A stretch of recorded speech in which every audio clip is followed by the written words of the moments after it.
Hello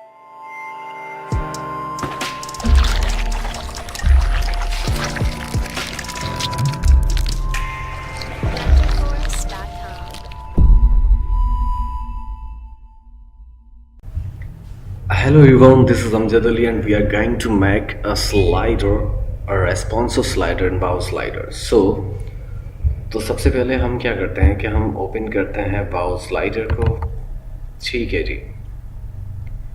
और अब आपको इसके अंदर प्रोवाइड करनी है पिक्चर्स, लेकिन पिक्चर की साइज़ एक होनी चाहिए, क्योंकि अगर आप पिक्चर्स की साइज़ एक नहीं देंगे तो आपके पास इश्यूज आ सकते हैं अकॉर्डिंग टू साइज। ठीक है, तो आपने करना यह है कि मैं एक न्यू फोल्डर बनाता हूँ, स्लाइडर ब्राउज। ओके, तो इसके अंदर ये पिक्चर्स रखते हैं और मैं क्या करता हूँ कि हर पिक्चर की एक तो साइज सेट करते हैं एज वेल एज हम इनके नाम चेंज कर देते हैं। अच्छा, ये ज़रूरी है कि जब आप इमेज का नाम दे रहे हो तो उसके अंदर स्पेस नहीं आने चाहिए। अगर आप स्पेस देंगे तो फिर आपके पास इश्यू आएगा। क्लियर है? यानी कि अगर आप स्लाइडर के इमेजेस के अंदर नाम जो प्रोवाइड कर रहे हो उस इमेजेस का नाम, उनके नाम के बीच में स्पेस नहीं आने चाहिए। सपोज मैं लिख रहा हूँ पिक फिर स्पेस 1, तो ऐसे नहीं होना चाहिए। आपको सिर्फ डायरेक्ट पिक 1 ही लिखना है, तो स्पेस मत दें। ठीक है? और उसके बाद पिक 2 है दिस। ठीक है जी। उसके बाद है आपके पास पिक 3, इसके बाद है पिक 4। ओके, अब आपने करना यह है कि इसको ओपन विथ कर देना है पेन टू, और आपको वहां पे जाके इसकी एडिट या रिसाइज कर देना है इस इमेज को। यहां से आके आपने परसेंटेज के क्लिक पिक्सेल्स के ऊपर क्लिक करना है। उसके बाद मेंटेन एस्पेक्ट रेशियो को अनचेक कर देना है। क्लियर? और यहाँ पे जो अकॉर्डिंग टू योर रिक्वायरमेंट आप प्रोवाइड कर दोगे उसकी विड्थ और उसकी हाइट। ओरिजेंटल मकसद उसकी विड्थ। तो अगर आप विड्थ प्रोवाइड कर रहे हो, सपोज मैं कर रहा हूँ 1000 पिक्सल्स, और उसके अलावा उसकी हाइट हम प्रोवाइड कर रहे हैं 500 पिक्सल्स। ठीक है जी। ओके करते हैं तो आपके पास ये इमेज ऐसे शो होगी। डन। उसके बाद इसको Ctrl+S सेव कर दें और ओपन कर लें सेकंड इमेज को। क्लियर? तो मैं यहाँ से आके इसको एडिट के ऊपर क्लिक करता हूँ और रिसाइज कर लेंगे। यहाँ पे आके pixels, maintain aspect ratio 1000 pixels and there should be a 500 height of picture. Save it and you have to open another picture over there, and now you have to provide size same as well as जो आपने उन pictures की provide की है। ठीक है जी। 500 height है इसकी। सेव करते हैं and open and last picture and you have to provide the size of image and that should be okay जी। आपने अब यहाँ पे आके 1000 pixels should be width and 500 pixels should be picture height. Okay जी। तो अब आपके पास ये सारी इमेजेस सेट हो चुकी हैं। देखें, एक ही साइज की इमेजेस हैं। इससे ये होगा कि आपके स्लाइडर का लुक बहुत अच्छा होगा। क्लियर है?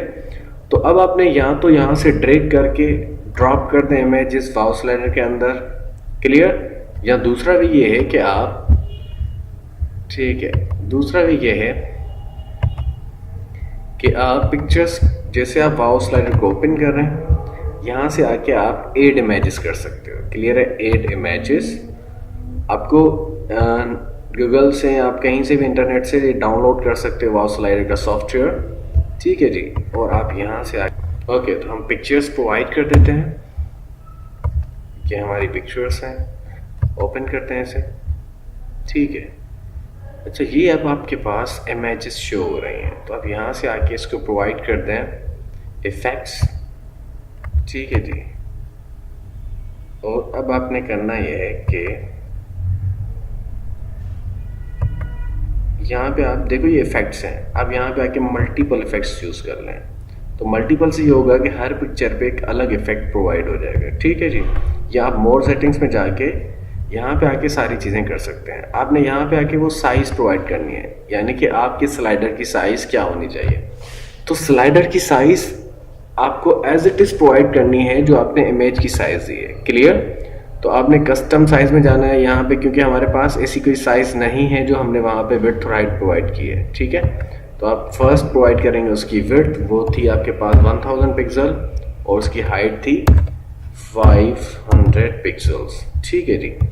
उसके बाद आपने यहाँ पे आके फ़ॉन्ट स्टाइलिंग चेक करनी है तो चेंज कर दें। ट्रांजैक्शन इफेक्ट्स चूज़ करने हैं तो यहाँ से आके आप मल्टीपल भी चूज़ कर सकते हो।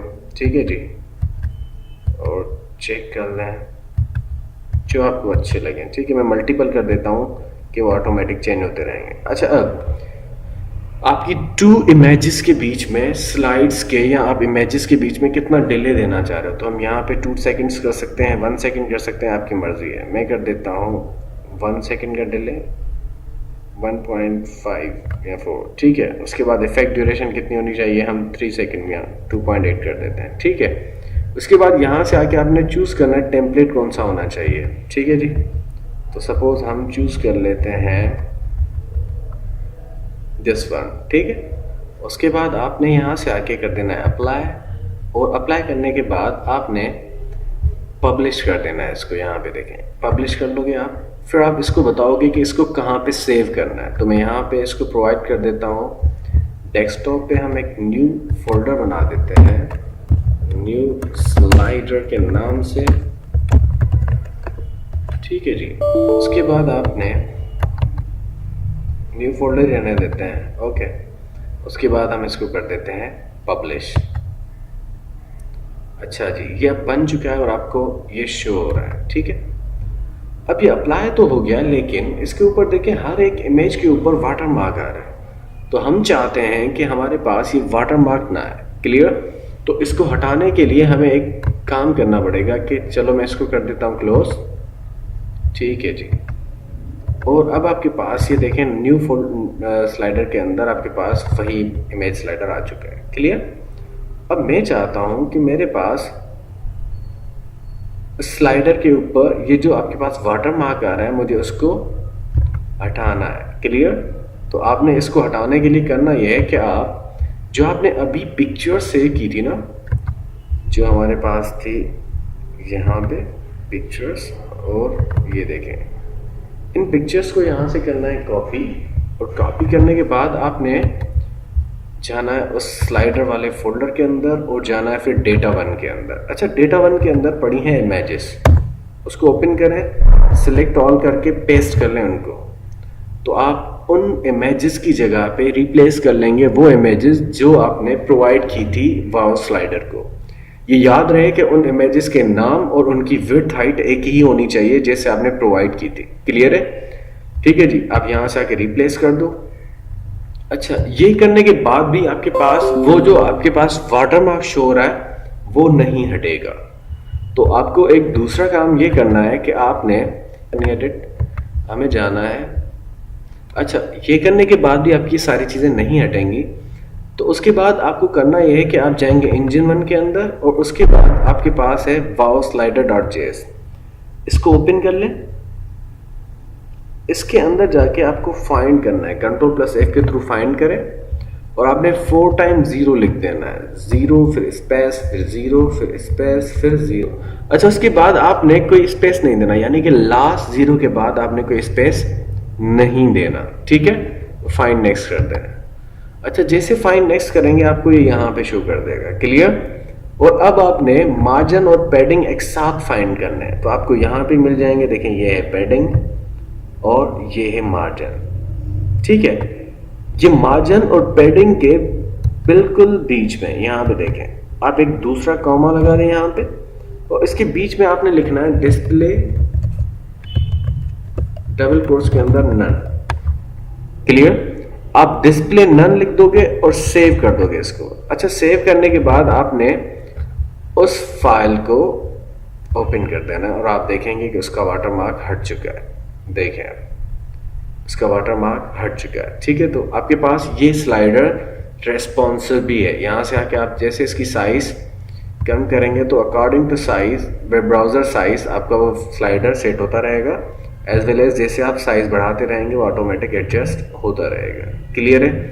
तो ये स्लाइडर जो आप बना रहे हो माउस के अंदर, ये रेस्पॉन्सिव भी है एज वेल एज ये बहुत ही ईजी है। क्लियर है? ओके जी।